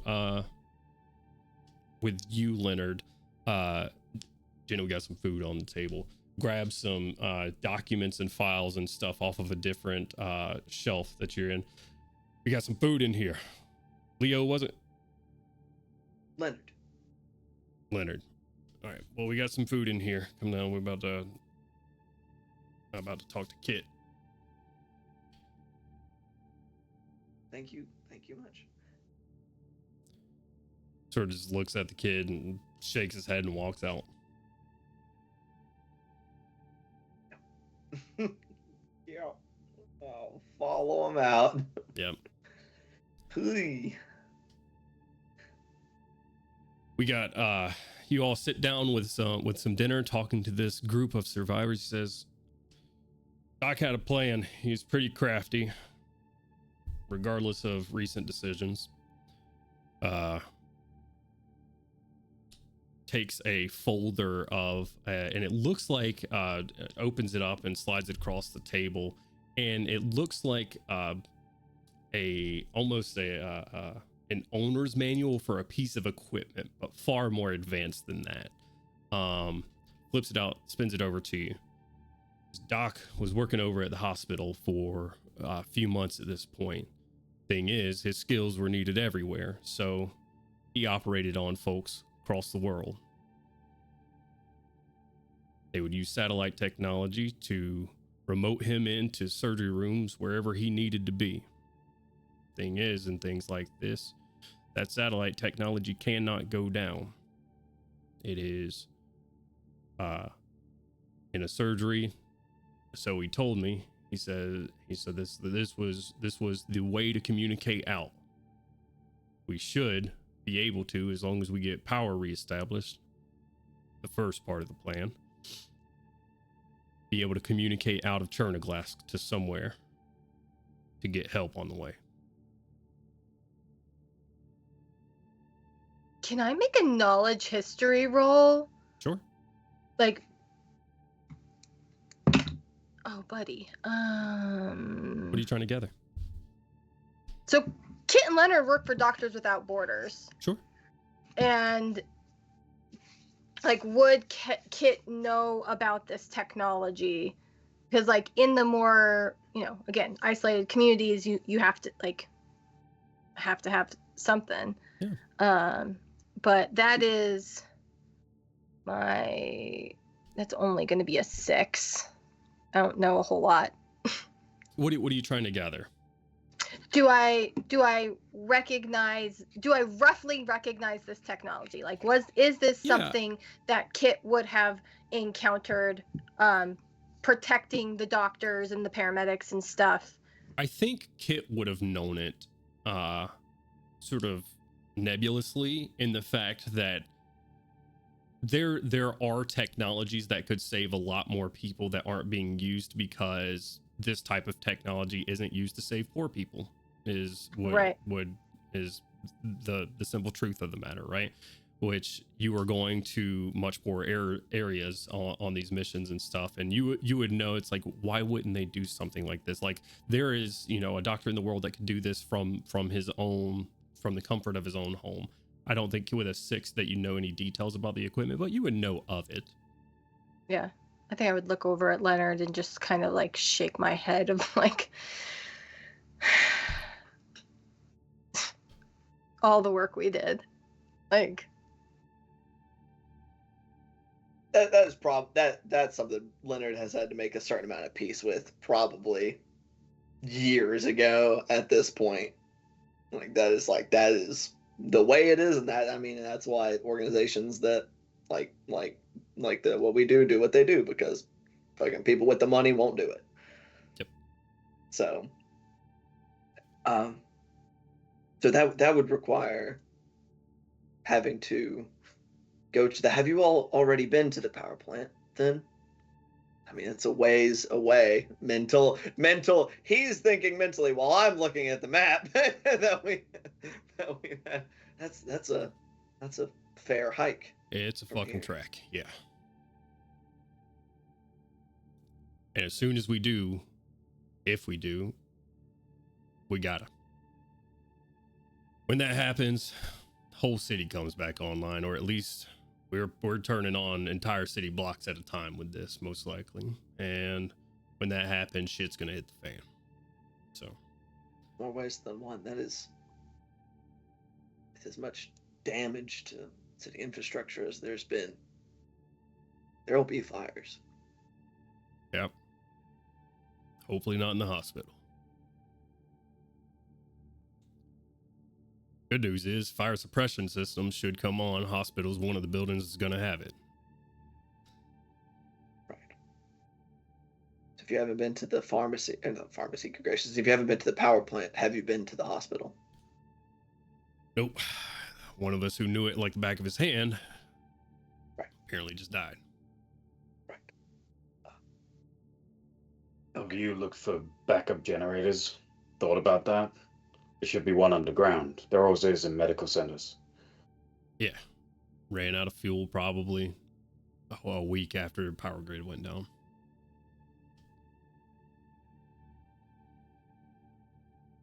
And we don't know if this, by what Doc says, is what he didn't know is if this would be the first thing that would be kicked on by an emergency generator.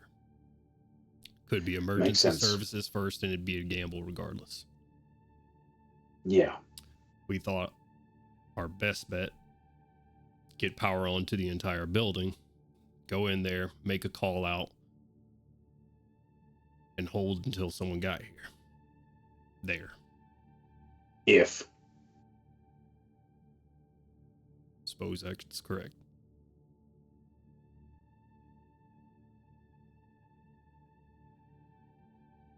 They said they have like 6 months worth of food, right?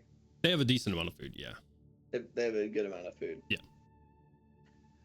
Does anybody here know how to work a power plant? I know I don't. You think it's just flicking a switch and turning it on? Nope. Jones, do we know what type of power plant this is? Is this nuclear? Is this coal? Like, it does actually matter. Yeah. Like, my Yeah. question is genuine because I. I mean, if it's coal, you just shovel it in. Like, that's it. Well, Everybody- no, because here's. Please Sorry. give me a knowledge history check. Or we could wait till we go back to the library. I got a big old 8. 8. Yeah. Dang old. 5. Smart. 4. Also 5. Also 5. Oh, no, jack shit. It's got two big chimneys and it makes power and goes brr. 5. Put in stuff. Electricity come out. That's Yes. where it comes. Uh, That's where electricity's born. God damn it, Leonard. Leonard, I this do is have knowledge electrical. Can't drop finger. Leonard. This is a nuclear power plant. Shit. That's about the extent of what you know with an 8. Uh-huh. Cool. So good. So outside of this, like above or out of character. Good news. It just means that like, as long as it hasn't gone critical, it is just a matter of actually like Hit the button. plugging things together. Like that is actually a thing. As long as everything is working as it's supposed to. As long as, you know, like the stuff Plug with the in this rods. fuse, A plug plane in didn't this hit it. fuse. So Do we know if it's even safe to go there? Nope. Doc said, similar to what you're saying there, sort of nods at Kit and the rest of you, is that should be, once we get there and secure the place, it should be fairly simple, hopefully, to get it back going. At least for a little while. Should be. He seemed confident. It sounds to me like perhaps the order of operations may be to go to the hospital first and even make sure that the equipment there is usable. And also, I mean, if you said you have months worth of food stockpiled, make sure, you said to hold out, well, make sure that it is possible to hold it out, secure it, make sure it's reinforced, and then get the power turned back on. Because like you said, once the power's back on, no telling exactly what'll happen, but probably a lot of things that aren't good. I'd like to weigh in. Now, we came to a shop, just a little convenience store, and there were a small horde. You want to go to a place where they store dead people? Okay. They were corpses already, then odds are good that I agree. But it was full of people. Full of people. The people, if they didn't start out dead, they ended up being feral. all the more reason to go there first. See what the situation is. We don't want to go there after the Don't want power's to go back there at on. all. I turned to the I cat. don't want to go at all. What's your ammo situation? That's a good question. Not great. Perfect. Ours not. That's just how I like it.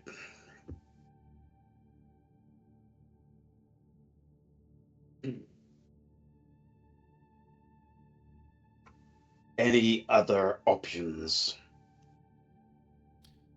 You got something for getting us out of here, I'm all ears. Doc's been planning this for a while now.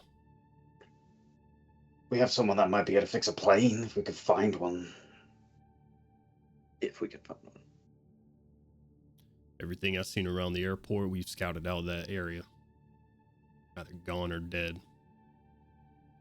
Yeah, I was hoping you were going to say that. I'm in. if we do this, I don't think we should do one then the other. There's no, it's like, why take the time? The Because people that can it's fix the safer. power go to the power. With what? There's so many of us. This is dumb. Lenore, there is Send the safety in sneaky numbers. people. How many numbers? There also becomes clumsy in numbers too. That's true, but I mean, what if the power comes on before the hospital is secure? I don't think the radios will go that far, will they? Radios The have hospital a will not radius be of secure. 3 miles, I think, right? So we wouldn't be able to communicate unless they have a more powerful radio. We couldn't coordinate between the power plant and the hospital. I don't think the hospital will be secure. It doesn't. It We don't have to really- secure the entire. Not secure. We don't have to secure the entire hospital, but if we can get in and make sure that the place we need to be is as safe as it can be, that's better than only being able to run in it and slam the door shut. Leonard, there is a Yes. very high chance if you go into either one of those buildings, you're not walking back out unassisted. Right. Which is So why if we send the whole team to one place, how are we going to get to the other? we can assess that when we get there. We have our biggest time factor was food. We now They have have food. They have food. That means we can play it safe. We can go and we can look and see what the situation is. If it is that we won't be able to depart once we enter, very well, we split up and do it as 2 separate teams. But if it looks like we can slowly make our way in safely, then I see no reason not to. I agree on the scout. We scout the area. We don't enter. Assess the situation. Then we scout the other area. Assess the situation. And then we'll have to make a call. I don't know how much fuel that y'all have in your vehicle out there. We don't have much. Not much. It needs to charge.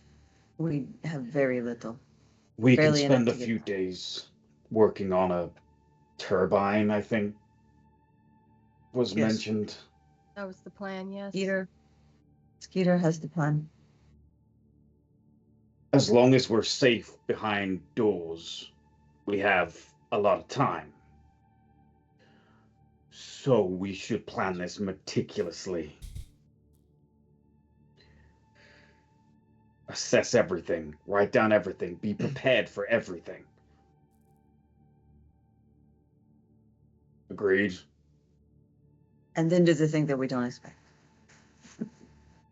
Right. I've heard that's how it goes most of the time. I look over at Leonard and go, do you think that maybe blueprints would be at the library of the power plant and the hospital? They would be public record. I mean, it's entirely possible. We weren't so weren't really- concerned about Yeah, that. we weren't here long enough to check. DM, could I roll for that? Because that was one of the things, like, Lenora's been, like, just kind of exploring and doing all kinds of reading and stuff because she's not useful in the way that other people are useful, so. What knowledges do you have? That's not true. It's impossible. Not a lot of knowledge. Not a lot of knowledge. My knowledge, I got no knowledges. Social history, no knowledges. You should have some knowledges because you guys chose the library. And that's how you guys have so many skills. Got skills to Yeah, pay I the don't bills. think I chose. I So- don't think I chose any knowledges. Well, you could have chose some craft. I Yeah, chose it's, you, Yeah, get, you get an um, additional secondary knowledge or crafting skill. Do you have any crafting skills? No. So, I guess my knowledge would. Oh, I may have misunderstood and messed myself up.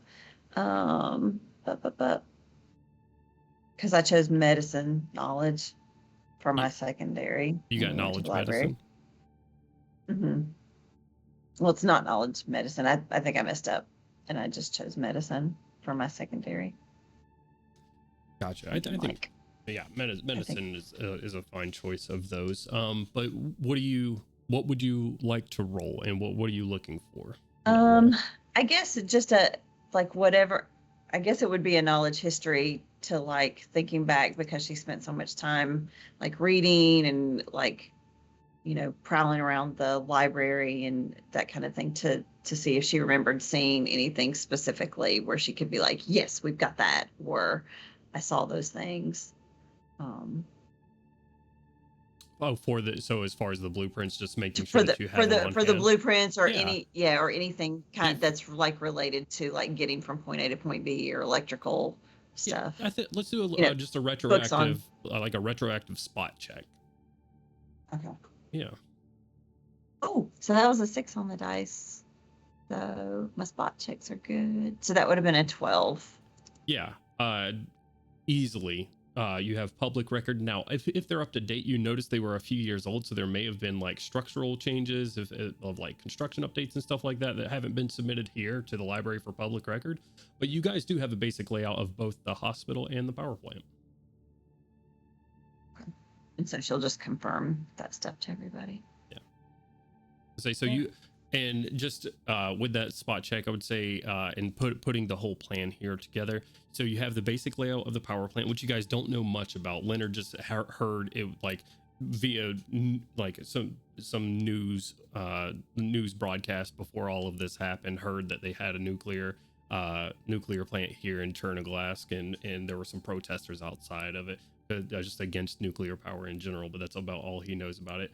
And then on the hospital, you would have a general layout of the hospital for like I said, for anything that is that hasn't changed in recent history. Yeah. There were fairly detailed plans for the hospital. If they didn't change or move anything, then we should have a pretty good idea of where to go. The power plant, I saw it. I didn't look at it too much. Doc did say the wing with this thing was fairly new. Let's hope it's on there.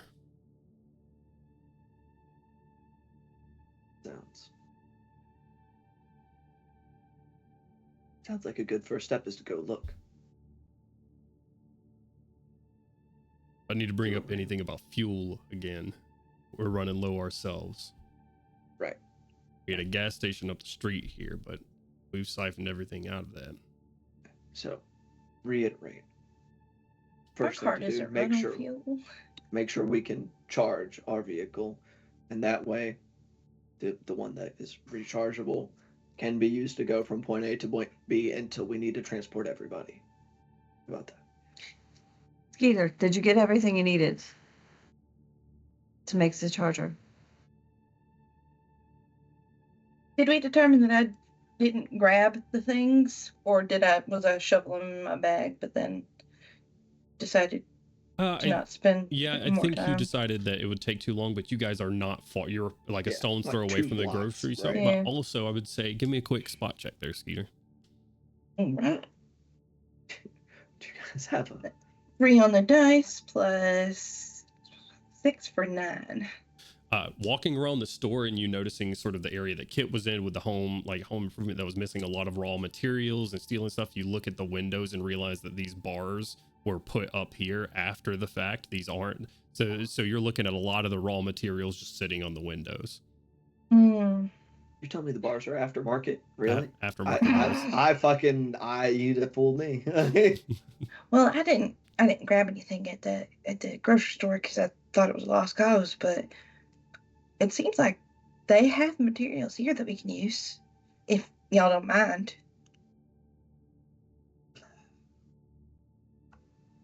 Which I don't see why y'all would, because it would help the cause. Your cause. Raise his eyebrows. What materials? Lenore gives her the wink.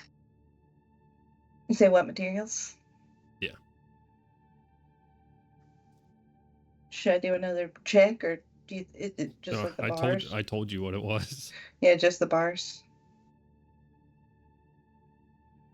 We'd still have to go back to the grocery store as well then, huh? You'd have to make a trip or two back there for sure. Yeah. Well, we still have to make a couple trips maybe back to the store, but Those bars on the window. Something I could use. You want us to take our bars off the window? This is how we stayed safe. Right, but we've also stayed safe at the library, and we have more space there. We have about, what, Guff, about 2.5 mile radius cleared. Yeah. You'd be far safer with us than you will be here.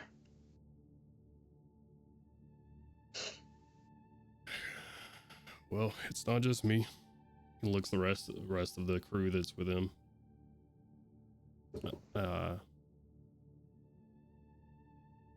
You know what? Let's do a group check here. Let's call it. Hell yeah. Yeah. Give me a group diplomacy check. The 5 of you. Diplomacy. Yep. Ooh, You guys Oh, have no. you guys have made friends with them and shown good faith here in Diplomacy. offering your resources in your Damn. place. I will say DC 6. Average Nice. across the board. I rolled a 6. It's my diplomacy's 1. 9 plus 8 plus what? 7. Very good. Plus 6. 6.